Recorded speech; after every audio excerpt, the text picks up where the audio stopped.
देखिए इंदु चकोर। जय श्री राम तो मैं नीतू पांडे यूट्यूब चैनल आप सबका स्वागत करती हूँ। इस प्रसंग का वर्णन रामचरितमानस में मिलता है। इस प्रसंग में श्री रामचंद्र जी के जब वर्षा ऋतु बीत जाते हैं तो लक्ष्मण से कहते हैं वर्षा ऋतु बीत गई है और शीत ऋतु आ गई है, लेकिन अभी भी सीता का पता नहीं चल पाया है।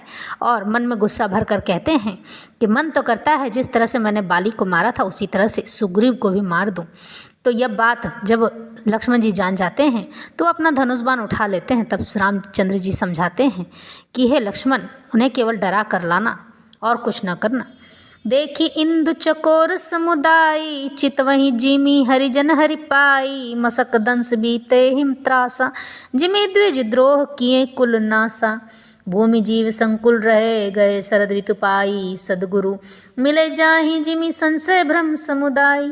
बरसागत निर्मल ऋतु आई, सुदीन तात सीता कै पाई। एक बार कैसे हूँ सुधि जानो, कालहूँ जीति निमिष महु आनो।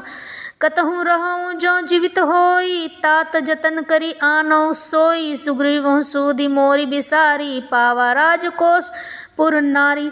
जे ही सायक मारा मैं बाली, ते ही सरे हतों मूड़ कह काली। जा सुकृपा छूट ही मद मोहा, ता कहूँ उमा की सपने हूँ कोहा। जा नहीं यह चरित्र मुनि ज्ञानी, जिन रघुवीर चरण रतीर मानी। लक्ष्मण क्रोधवंत प्रभु जाना, धनुष चढ़ाई गहे का बाना। इस पर चकोरों के समुदाय चंद्रमा को देखकर इस प्रकार टकटकी लगाए हैं जैसे भगवत भक्त भगवान को पाकर उनके निर्विमेष नेत्रों से दर्शन करते हैं। मच्छर और डांस जाड़े के डर से इस प्रकार नष्ट हो गए हैं जैसे ब्राह्मण के साथ बैर करने से कुल का नाश हो जाता हो।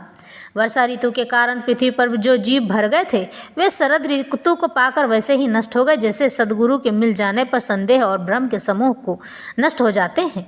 वर्षा बीत गई, निर्मल शरद ऋतु आ गई, परंतु हे तात, सीता की कोई खबर नहीं मिली है। एक बार कैसे भी पता पाऊं तो काल को भी जीत कर पल भर में जानकी जी को ले आऊं। कहीं भी रहे यदि जीती होगी तो हे तात, यत्न करके मैं उसे अवश्य लाऊंगा। राज्य खजाना नगर और स्त्री पा गया, इसलिए सुग्रीव ने भी मेरी सुधि भुला दी है। जिस बाण से मैंने बाली को मारा था उसी बाण से कल उस मूढ़ को मारूं। शिव जी कहते हैं हे उमा, जिनकी कृपा से मद और मोह छूट जाते हैं उनको कहीं स्वप्न में भी क्रोध हो सकता है भला। यह तो श्री रामचंद्र जी की लीला मात्र है। ज्ञानी मुनि जिन्होंने श्री रघुनाथ जी के चरणों में प्रीति मान ली है, जोड़ ली है, वे ही इस चरित्र लीला रहस्य को जानते हैं।